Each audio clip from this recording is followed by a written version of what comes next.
সেটি ফরহাদ বলে গেছে, সেটি মারজান, বাকের, হামিমরাও বলছে, আশিকরাও বলছে। তো আমি কেন সেটা আমি বলতে চাচ্ছি না। আপনারা যারা আমার বিষয়ে একটু জানেন না তারা একটু জেনে নেবেন। আমি সূর্য সিনেমা হলের সাহিত্য সম্পাদক নির্বাচিত হয়েছিলাম গত ডাকসুতে, ছাত্রলীগে এগেনস্টে গিয়ে। এরপরে সাংবাদিক সমিতির বিভিন্ন দায়িত্ব পালন করেছি, সর্বশেষ সভাপতি ছিলাম। ক্যাম্পাসের ডাইভার্সিটিকে ওন করা কোনো ব্যক্তি যদি থাকে, সেটি আপনারা এই প্যানেলের মধ্যে আমাকে ধরতে পারেন নিঃসন্দেহে। এবং কারোর সাথে যদি আমার দ্বিমত আছে, কিন্তু কারোর সাথে আমার কোনো ধরনের বিভেদ নেই।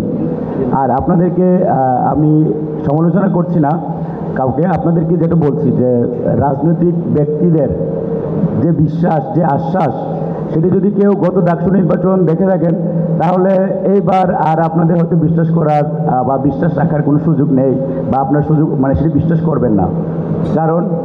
কারণ সবাই কথা দেয়, কেউ কথা রাখে না। এবং কি করে এই ডাকসুকে ব্যবহার করে, আপনাদের ম্যান্ডেট ব্যবহার করে তারা ক্ষমতায় যেতে চায়, তারা রাজনীতি করতে চায়।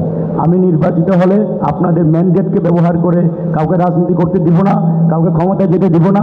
বরং আপনাদের ক্যাম্পাস আপনাদের থাকবে, আপনাদের রিডিং রুম, আপনাদের লাইব্রেরি, আপনাদের ক্যারিয়ার সব আমি নিশ্চিতে কাজ করে দেবো ইনশাআল্লাহ।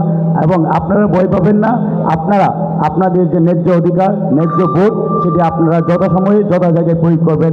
সবার সাথে দেখা হবে। আল্লাহ হাফেজ।